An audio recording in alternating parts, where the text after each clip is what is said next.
उपजीविका करते मुळांवरती उपजीविका करते. मुळांना कुरतडते आणि मुळांना कुरतडल्यामुळे झाड सुकलेलं दिसतं आणि झाड आडवं पडतं किंवा डायरेक्ट उभं आहे, सुकलंय म्हणून आपण पाहिल्यानंतर असं झाड अलगद उपटून जमिनीतून बाहेर येतं. बरोबर आहे. ही कीड जी आहे, या किडीच्या कंट्रोलसाठी सध्या बाजारपेठेमध्ये कोणतंच कीटकनाशक काम करत नाही. का बरं? कारण नेमारिच अल्ट्रा किंवा नेमारिच हे दोनही प्रॉडक्ट आपण धन्वंतरीच्या माध्यमातून शेतकऱ्यांपर्यंत पोहोचवण्याचे दोन महत्वाची कारण आहेत. ही कीड कुठं आहे? हिला कंट्रोल करायचं म्हणजे कीटकनाशक कुठं वापरायची? जमिनीमध्ये जाणारी कीटकनाशक पाण्यामध्ये जातात, तेच पाणी विहिरीतून बोरवेल मधून आपण पितो आणि आपल्या शरीरात कीटकनाशक जायला. आणि म्हणून ती जर कमी करायची असतील तर मग या किडीला कंट्रोल कसं करायचं? बरं, ही कीड कीटकनाशकाला दात का देत नाही? याचं कारण काय आहे? कीटकनाशकांचा वास येतो ना. जशी जमिनीमध्ये तुम्ही कीटकनाशक वापरलं ही कीड अजून खोल जाऊन बसते आणि वास गेला की परत वरती येते. वास संपला की परत वरती येते. ती आपल्यापेक्षा जास्त हुशार आहे. किडे आपल्यापेक्षा फार हुशार आहेत.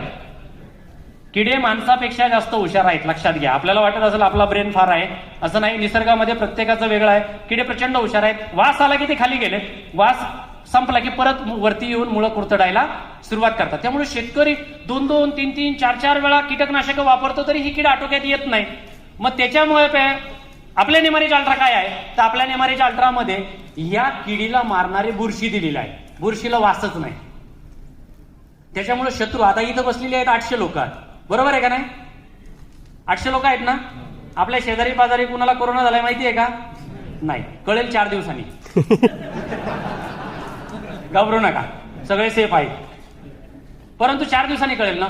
तसं होतं. नेमारिच अल्ट्रा जमिनीमध्ये टाकल्यानंतर त्या हुमणीला कळतच नाही. नेमारिच अल्ट्रातल्या बुरशी हळूहळू संपूर्णपणे त्या आळीच्या त्वचेवरती वाढायला सुरुवात होती बुरशी. आणि एक दिवस असा येतो की त्या आळीला शोषण करायचं बंद होऊन जातं. का? तर एवढी बुरशी वाढलेली आहे. आळी पाहिली का हातात घेऊन कधी? ओलसर असती ना, ओलसर जागीच बुरशी वाढते. आपल्या नेमारिच अल्ट्रामध्ये असणारी बुरशी ज्यावेळी आपण पाण्यामधून देतो, ती बुरशी ज्यावेळी उन्हीची आळी सानिध्यात येते तिच्या त्वचेवरती वाढायला सुरुवात होते आणि संपूर्णपणे तिला वेस्टर्न केल्यामुळं त्या आळीचं शोषण होत नाही. आता तुमचा समजा इथं श्वास कोंडला गेला, सगळी दारं बंद आहेत, काय करणार तुम्ही? पहिले दरवाजा उघडण्याचा प्रयत्न करणार. बरोबर आहे ना. तसंच आहे. नेमारिच अल्ट्राच्या माध्यमातून रिझल्ट यायला सुरुवात झाली तर सर्वात पहिल्यांदा रिझल्ट दिसणार कुठं? ही कीड बाहेर येते. ही कीड जमिनीतून बाहेर येते आणि बाहेर येऊनच मरते. आणि म्हणून नेमारिच अल्ट्राचे रिझल्ट हे जमिनीतून बाहेर येऊनच कीड दिसणार. जमिनीत मेली असं सहजासहजी होणार नाही, कारण तिचं श्वसन बंद झालेलं असतं. आणि म्हणून नेमारिच अल्ट्रा देण्याचं कारण आपलं काय आहे? आपण अगोदर नेमारिच आणलं होतं. नेमारिच मध्ये काय आहे? नेक्स्ट स्लाइड घ्या बरं. नेक्स्ट.